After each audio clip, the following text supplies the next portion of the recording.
नमस्कार. आज पौष शुद्ध नवमी संत नामदेवांचा एक अभंग आपण पाहणार आहोत. तुझा माझा देवा कारे वैराकार, दुःखाचे डोंगर दाखविसी. बळे बांधून या देसी काळा हाती, ऐसे काय चित्ती आले तुझ्या. आम्ही देवा तुझी केली होती आशा, बरवे ऋषिकेशा कळो आले. नामा म्हणे देवा करा माझी कीव, नाहीतरी जीव घ्यावा माझा. मराठी संतांच्या मध्ये विठ्ठलाशी कमालीचा जिव्हाळा होता. त्यांना या भगवंताची कधीच भीती वाटत नव्हती. आत्मीयतेने कमालीची जवळीक साधली होती. त्यामुळे प्रेम कलह ही नित्याची बाब होऊन बसली होती. त्यात लौकिक शिष्टाचाराच्या मर्यादाही ओलांडल्या गेल्या आहेत. विशेषतः स्त्री संतांच्या मध्ये ही भांडखोर वृत्ती अधिक जाणवते. तरी नामदेवांची ही प्रवृत्ती होती. त्यात त्यांचा धीटपणा दिसतो. विठ्ठल लबाड आहे, तो रडी खातो असे स्पष्टपणे दोष देऊन ते त्याला जणू आपल्या घरातला सदस्यच बनवून टाकतात. एका ठिकाणी ते विठ्ठलाला म्हणतात की तुझ्या अंकित झालो असताना मला निराश करणं तुला शोभतं का. मी जन्मोजन्मी जन्ममृत्यूच्या फेऱ्यामुळे जन्म भोगत आहे. अशा वेळेला तू माझ्याकडे दुर्लक्ष करतोस. भक्तांना तू अंगाखांद्यावर खेळवणारा असा उदार म्हणून प्रसिद्ध आहेस, पण माझ्याकडे मात्र तू पाठ करून उभा आहेस. तुझे गुणानुवाद गातो तरी माझी कीव तुला येत नाही. तुझ्या नामचिंतनाशिवाय मी काहीही करीत नाही, तरी माझ्या पुढे मात्र दुःखाचे डोंगर उभे करून दाखवतोस.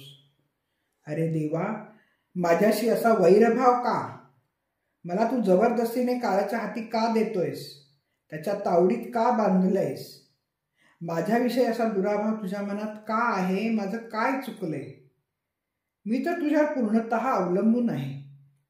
तुझ्यावरच विश्वास टाकलाय, पण तू मात्र माझ्या आशेला निराशेत बदललंस. हे ऋषिकेशा, तुझ्यावर विश्वास ठेवण्यास तू योग्य नाहीसच. तू त्या पात्रतेचाच नाहीस हे आता मला कळून चुकलंय. नामदेव शेवटी म्हणतात, विठ्ठला पांडुरंगा माझ्यावर दया करा. माझी कीव करून माझा उद्धार करणार नसला तर कृपा करून मला या जगातून नष्ट करा. माझा सरळ जीव घ्या.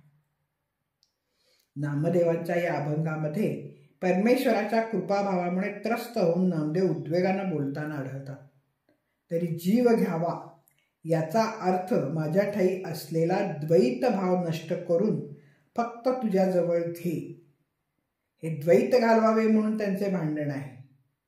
कृपेचा सागर असूनही माझ्या हिताची गोष्ट करण्यात टाळाटाळ करतो म्हणून ते विठ्ठलावर नाराज आहे. त्याने अनेकांचा द्वैत भाव घालवला असून आपल्या बाबतीत मात्र तो पक्षपातीपणा करतो याचे त्यांना दुःख आहे. त्याने तो केलेला पक्षपातीपणा नामदेवांना वैराकार, शत्रुत्व भावना वाटली तर अधीर मनाच्या भक्ताची ती चूक ठरत नसते. शेवटी नामदेव एका अभंगात अटीतटीला येऊन विठ्ठलाला सुनावतात, तू नुसता घेणार आहेस. 84 लक्ष योनी फिरेपर्यंत मी तुझी सेवा केली. हिशोब कर आणि तो चुकता कर. माझा हिशोब करी रे केशवा, 84 लक्ष जन्म केली तुझी सेवा. माझा हिशोब पूर्ण कर, माझे देणे देऊन टाक. व्यर्थ मला सतावू नकोस. जर का तू मला अधिक छळलंस तर मी तुझ्या पायाला घट्ट मिठी मारणार.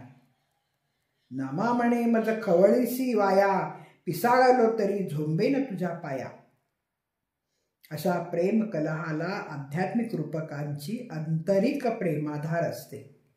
नामदेवांच्या या धीट आविष्काराने मन मात्र क्षणभर चकित होऊन जातं आणि या भक्ताचं कौतुक वाटतं.